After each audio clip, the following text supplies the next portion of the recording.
తాకట్లో ఉన్న మీ బంగారాన్ని విడిపించి ఆ రోజు ఆన్లైన్ రేటుకి కొంటాం. Sharma gold company. నమస్తే, మీరు చూస్తుంది సుమన్ టీవీ. నేను మీ కీర్తి. శ్రీ విశ్వవసనామ సంవత్సరంలోకి మనం అడుగు పెట్టేశాం. మనకి తెలియకుండానే నక్షత్రాల ప్రభావం మనిషి జీవితం మీద, మనుగడ మీద చాలా ప్రభావం చూపిస్తుంది. ఏ నక్షత్రాలు ఎలాంటి ప్రభావం చూస్తుంది, మరి ఎలాంటి రెమెడీస్ ఫాలో అవుతే బాగుంటుంది అన్న విషయాలు మనకు తెలియజేయడానికి ప్రముఖ ఆస్ట్రాలజర్ సురేష్ బాబు గారు ఉన్నారు. నమస్తే అండి. కీర్తి గారు నమస్కారం అండి. ఉగాది శుభాకాంక్షలు అండి. మీకు కూడా ఉగాది శుభాకాంక్షలు. మన టెక్నీషియన్స్, కెమెరామెన్లు, ఎస్ఈఓ టీము, ఎడిటర్స్ ఎవరున్నారో అందరికీ కూడా ఉగాది శుభాకాంక్షలు. మనకి ఈ ప్లాట్ఫామ్ ఇచ్చిన పెద్ద ఆయన సుమన్ గారికి వాళ్ళు కూడా ఉగాది శుభాకాంక్షలు. మళ్ళీ మన ఛానల్ని, మన డిస్కషన్ని, నా వీడియోస్ని చూస్తున్న వాళ్ళకు కూడా ఉగాది శుభాకాంక్షలు అండి. అందరికీ అష్టైశ్వర్యాలు, భోగభాగ్యాలు కలగాలని, ఈ విశ్వవసునామ సంవత్సరంలో ప్రతి వాళ్ళకి ఒక బ్రేక్ త్రూ రావాలి, వాళ్ళ లైఫ్లో ఒక బెంచ్ మార్క్ ఇయర్గా ఉండాలని చెప్పేసి మనం కోరుకుందామండి. థ్యాంక్ యూ సో మచ్ అండి. అయితే ఇందాక నేను చెప్పినట్టుగా రాసులతో పాటు నక్షత్రాలు కూడా మనల్ని ఒక ఆట ఆడిస్తూ ఉంటాయండి. అది మనకు తెలియదు కూడా తెలియదు. వాటి ఆధీనంలోనే మనం ఉంటామని మనం నమ్మి తీరాల్సిందే కదా.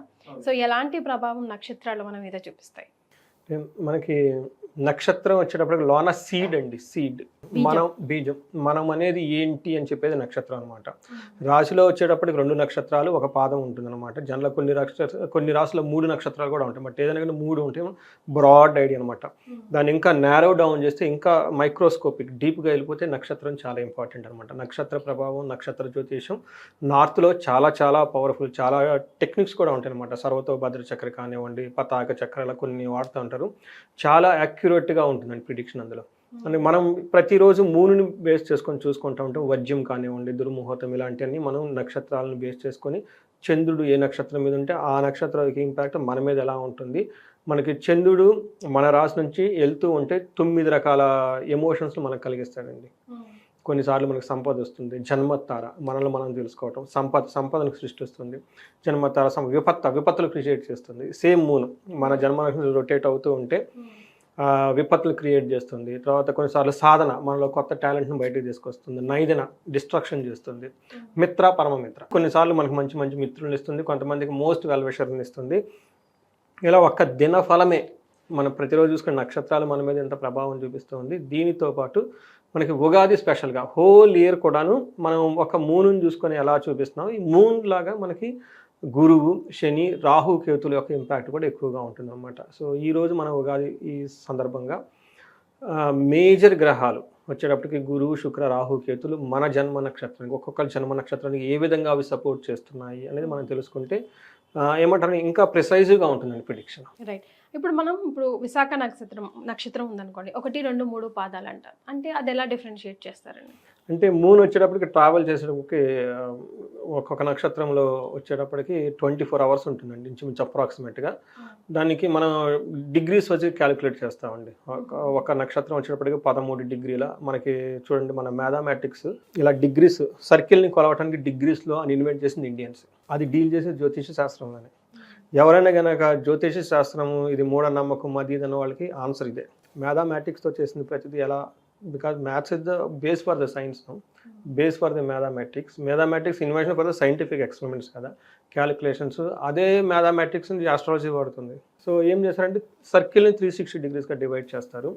27 నక్షత్రాలని డివైడ్ చేసేసి 13 డిగ్రీలు 13 మినిట్స్ ఉంటుంది అనమాట. సో అది ఒక్కొక్క పాదానికి డివైడ్ చేస్తారు. ప్రతి నక్షత్రానికి 4 పాదాలు ఉంటుంది. 3 డిగ్రీ 20 మినిట్స్ ఉంటుంది అనమాట. అంటే ఎనీ ప్లానెట్ మూవ్ అయ్యేటప్పుడు ఒక్కొక్క డిగ్రీ మూవ్ అవుతూ ఉన్నప్పుడు దాన్ని బట్టి వాటి యొక్క ఇంపాక్ట్ మన మీద ఉంటుంది అనమాట.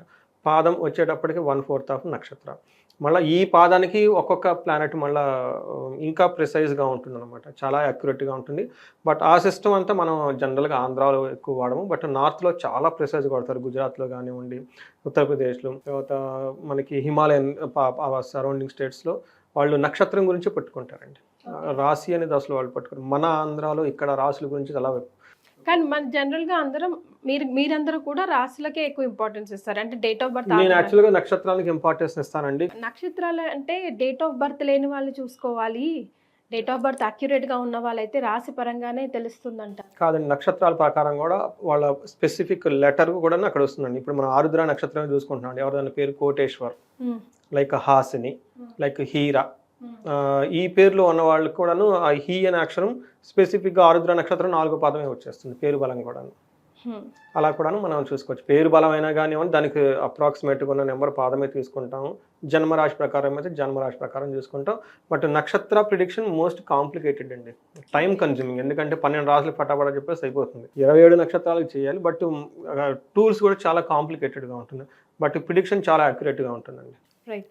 కానీ 27 నక్షత్రాలు ఎందుకు తీసుకుంటాం? ఎన్నో లక్షల నక్షత్రాలు ఉన్నాయి కదా సురేష్ గారు.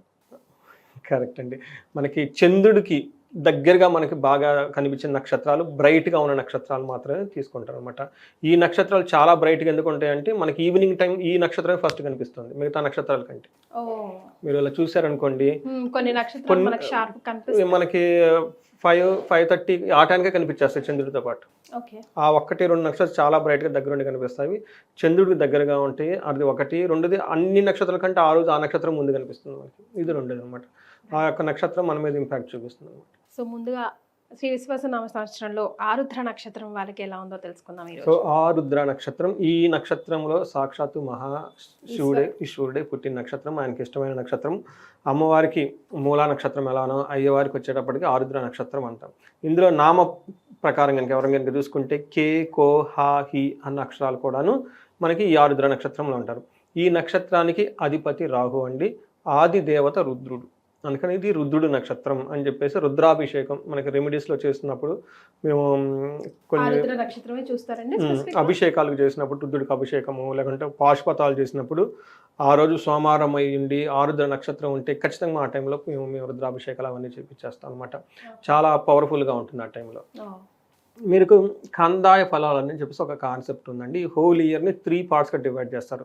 ఎండాకాలం, తర్వాత మనకి వచ్చేటప్పటికి వర్షాకాలం, తర్వాత చలికాలం. 3 సైకిల్గా వస్తూ ఉంటే 3 కాలాలు బాగుండాలని చెప్పేసి కొంతమంది ఆశీర్వాదిస్తూ ఉంటారు అనమాట. అంటే శిశిర ఋతువులు ఆకులు కూడా రాలిపోయిన టైంలో మీరు ఆకులతో ఉండాలని చెప్పేసి పెద్దవాళ్ళు అలా ఆశీర్వాదం ఇస్తూ ఉంటారు అనమాట. ఈ కందాయ ఫలాల్లో మార్చి నుంచి జూన్ వరకు 2, జూలై నుంచి ఆగస్టు వరకు 2, నవంబర్ నుంచి ఫిబ్రవరి వరకు 4. ఇవన్నీ సరి సంఖ్యలు అండి. ఈ సరి సంఖ్యలు ఉండటం వల్ల వీళ్ళకి ఫలితాలన్నీ సమంగా ఉంటాయి. ఎక్కువ తక్కువలు ఏముండవు. ఎంత కష్టపడితే అంత రిజల్ట్ ఉంటుంది. ఈ సంవత్సరం అంతా ఈ రాశి వాళ్ళకు ఎంత కష్టపడితే అంత బాగుంటుంది. సో ఎంత సుఖపడితే అంత సుఖపడవచ్చు, లేకుంటే అంత వర్క్ చేయకుండా లేజీగా ఉంటే అంత లేజీగా ఉంటుంది. వాళ్ళ చేతుల్లో ఉంటుంది, వాళ్ళ చేతులు ఎక్కువగా ఉంటుంది అనమాట. వేరే అప్స్ అండ్ డౌన్స్ ఏమీలో ఒక సమ ఫలితం. వాళ్ళకి ఎంతైతే కష్టపడతారో అంత రిజల్ట్ వచ్చే టైం వీళ్ళకి ఎక్కువ ఉంది. తర్వాత వీళ్ళకి మనకి గ్రహాల ప్రకారం కనుక చూసుకుంటే మనం ఒక చంద్రుని బట్టి ఇందాక మనం ఇన్ని రకాల ఎమోషన్స్ ఇన్ని ఇస్తారని మనం చెప్పుకున్నట్లు వీళ్ళకి గురువు, శని, రాహు, కేతుల యొక్క గ్రహాలు, ఇవి మేజర్ గ్రహాలు. ఒక్కొక్క పర్టికులర్ నక్షత్రం చాలా ఎక్కువ రోజులు ఉంటాయి అనమాట. వీటి కనుక చూసుకుంటే మనకి అంగగోచారం అనే ఒక కాన్సెప్ట్లో ఆరుద్ర నక్షత్రం వాళ్ళకి గురువు వల్ల రాజ సమాన సౌఖ్యము, రాజ్యలాభము చూపిస్తుంది. అంటే వీళ్ళకి హయ్యర్ ప్రమోషన్స్ వచ్చే అవకాశం ఎక్కువగా ఉంది. కొత్త కొత్త ప్రమోషన్స్, కొత్త కొత్త బాధ్యతలు వచ్చే అవకాశం ఎక్కువగా ఉంటుంది. అందరికీ వీళ్ళకి చాలా మంచి రెస్పెక్ట్ ఇస్తారు. గురువు వీళ్ళకి చాలా చక్కగా యోగ్యతను ఇస్తూ ఉన్నారనమాట. శని ఉండటం వల్ల వీళ్ళకి ఉన్న ప్లేసుల నుంచి దూర ప్రయాణాలు, దూర ప్రదేశాలు వెళ్ళే అవకాశం ఎక్కువగా ఉంటుంది. రాహు వల్ల రోగాధికము, హెల్త్ కాంప్లికేషన్స్ ఉండే అవకాశం ఎక్కువగా ఉంది. కేతు వల్ల సర్వజన పూజ్యము, అందరి చేత పూజించబడే అవకాశం ఎక్కువగా ఉంది. ఒక రకంగా మనం చూసుకోవాలంటే వీళ్ళకి ఈ రాశి వాళ్ళకి రాహు వల్ల హెల్త్ కాంప్లికేషన్స్, శని వల్ల దూర ప్రదేశాలు వెళ్ళి ఉండే అవకాశం ఎక్కువగా ఉంది. సో అంటే ఫారిన్ వెళ్ళాలనుకున్న వాళ్ళకి చాలా ఉత్తమం అనుకోవాలి. కొంతమందికి మేము ఉన్న పొజిషన్లో ఉండాలి, మాకు మారటానికి ఇష్టం లేదు అని అంటారు. అప్పుడు ఏం చేయాలి? చాలామంది వెరైటీ క్వశ్చన్ అడుగుతూ ఉంటారు. ఇక్కడ ఉన్న వాళ్ళు అక్కడికి వెళ్ళాలని అడుగుతూ ఉంటారు. అక్కడ ఉన్న వాళ్ళు మాకు వీసాలు ఇవన్నీ ప్రాబ్లంగా ఉందండి, మేము ఇక్కడే ఉండాలి, మూవ్ అవ్వకూడదు. చూసారా, కొంతమంది ఉన్న పొజిషన్ వదిలి ముందుకు వెళ్ళాలనుకుంటారు. అప్పుడు ఏమంటారు? పరవాసం, అక్కడ ఆపర్చునిటీ మాకు ఉండడానికి వీళ్ళకి ఫేవరబుల్గా ఉంది. కొంతమంది మేము ఇక్కడే ఉండాలంటే యుఎస్లోనే ఉంటాం, H1B వీసా ఈ డ్రా వస్తుంది, ఇలాంటి గ్రీన్ కార్డ్ పిక్ అవుతుంది, ఇవన్నీ వస్తుందా అని చెప్పేసి వాళ్ళు అంటే వాళ్ళ ఉద్దేశం వాళ్ళు అక్కడే ఉండాలి, వాళ్ళు మూవ్ అవ్వకూడదు. సో ఇప్పుడు అమెరికాలో ఉన్న వాళ్ళకి ఏం చేయాలి? పరవాసం అనే వాళ్ళకి అంత మంచిది కాదు, అది ఫేవరబుల్. ఇండియాలో ఉన్న వాళ్ళకి అక్కడికి వెళ్ళాలనుకుంటే ఫేవరబుల్ అనమాట. కొంతమందికి ఆ ఉద్యోగం అక్కడే ఉండాలని మారటే ఇష్టం లేదు, ఇది వాళ్ళకి అన్ఫేవరబుల్. కొంతమంది మారి ముందుకు వెళ్ళాలి, పరవాసం, ఇది అవకాశం. సో వాళ్ళు చూసేదాన్ని బట్టి ఈ విషయంలో అది మంచి చెడు అనేది వాళ్ళే డిసైడ్ చేసుకోవాలండి. రోగాధిక్యము, health is always in their hands అని చెప్పేసి మనకి ఇంగ్లీష్లో ఉంటారంటే ఒక ప్రోవర్బ్ ఉంటుంది ఇంగ్లీష్లో. ఏమంటే if you want to fall sick అని చెప్పేసి మీరు రోగం తెచ్చుకోవాలనుకుంటే తెచ్చుకోండి, హెల్తీగా ఉండాలి. జాగింగ్ చేయటం నీ హ్యాండ్. పర్టికులర్ హెల్త్ వచ్చేటప్పటికి మనం తినే ఫుడ్ మీద, మనం చేసే లైఫ్ స్టైల్ మీద, వాడే వస్తువుల మీద ఎక్కువ ఉంటుంది. ఇంట్లో చక్కగా హెల్తీగా పెట్టుకోవటం, తులసి చెట్టుకి పూజ చేయటం, తర్వాత ఇవన్నీ మనకి గడపకి పూజ చేయటము, తర్వాత దిష్టికి ఇంట్లో రెగ్యులర్గా తీసుకోవటం, ధూపం వేసుకోవటం, తర్వాత ఈ హెల్త్కి సంబంధించిన ఫుడ్ ఏ నూనెలు పడితే అవి తినకుండా ఉండటం, జాగింగ్ చేయటం, యోగా చేయటం, మెడిటేషన్ చేయటం, దానికి ఒక టైం కనుక స్పెండ్ చేసుకుంటే if you take care of your physique that will take care of your identity and your self. Physique is not there, where are you? Well said అండి, 100% నిజం. అయితే వీళ్ళకి హెల్త్ ఎక్కువ ఎఫెక్ట్ కనిపిస్తుంది కదా, హెల్త్ ప్లస్ పరవాసం. పరవాసం, దట్స్ అనీ effect. So మరి ఏం రెమెడీస్ వచ్చేస్తారు సురేష్ గారు? ఎవరికైనా హెల్త్ కాంప్లికేషన్స్ ఆఫ్ కోర్స్ కొన్ని రోగాలు మనం ఎంత కేర్ఫుల్గానా, మరి మనకు మన చేతిలో లేకుండానే కర్మ ప్రారంభం వాళ్ళు పడాలనుకున్నప్పుడు ఆ టయానికి వచ్చేస్తుంది. కాబట్టి ఇలాంటి వాళ్ళు ఎవరికైనా కనుక అమృత మృత్యుంజయ పాశుపత అభిషేకం కానీ హోమం కానీ చేయించుకోవాలి. ఆయుష సూక్తం అని ఉంటుందండి. ఈ ఆయుష సూక్తాన్ని ఎక్కువసార్లు వేద పండితుల ఇంటికి ఆహ్వానించి వాళ్ళని కూర్చోబెట్టి వాళ్ళ చేత ఆయుష సూక్తం పారాయణం చేసి, పారాయణం చేసిన తర్వాత వాళ్ళకి నీరు ఇస్తారండి. అది కనుక తాగితే అది హెల్తీగా ఉంటుంది అన్నమాట. ఇది ఒకటి చేయించుకొని చాలా బాగుంటుంది. ఇంతే కాకుండా పరవాసం ఫారిన్ వెళ్ళాలనుకున్న వాళ్ళు ఎవరైనా ఇంట్రెస్ట్ పడుతూ ఉంటే వాళ్ళకి విష్ణు ఆలయాలు ఎక్కువగా దర్శించుకుంటే చాలా బాగుంటుంది. శనికి సంబంధించి ఆంజనేయ స్వామి గుళ్ళు విజిట్ చేసినా కానీ, ఆంజనేయ స్వామికి సంబంధించి ఎవరైనా కనుక వెళ్ళాలనుకుంటే సంకల్పం తీసుకుని ఫారిన్ వెళ్ళాలనుకుంటే వాళ్ళకి ఆటంకాలు ఏమైనా అనుకుంటే మన్యు పాశుపత అభిషేకం కనుక చేయించుకుంటే చాలా బాగుంటుంది. మిగతా వాళ్ళందరికీ చాలా బాగుంది. రాజసమాన సౌఖ్యము, రాజ్య యోగం అని ఉంది. కాబట్టి పొలిటీషియన్స్ కానివ్వండి, లేదంటే ఒక నాయకత్వ లక్షణాలు ఉండి ఉన్నతంగా ఎదగాలనుకున్న వాళ్ళు రాజశ్యామల యోగం కానివ్వండి, హోమం కానీ చేయించుకుంటే, ఇంకెవరికైనా శత్రు బాధలు విపరీతంగా ఉంటే మనకి చండీ మోస్ట్ పవర్ఫుల్ ఇవన్నీ చేసుకుంటుంటే చాలా బాగుంటుందండి. బట్ ఓవరాల్గా వీళ్ళకి బాగుంది. ఒక్క పరవాసము హెల్త్ కాంప్లికేషన్ తప్ప మిగతా అన్ని విషయాలు బాగుండాలని చెప్పేసి మనం కోరుకుందామండి. రైట్. సో శ్రీ విశ్వాసనామ సంవత్సరంలో ఆరుద్ర నక్షత్రం వారికి ఎలా ఉంటుందో తెలియజేశారు. ధన్యవాదాలు. ధన్యవాదాలు.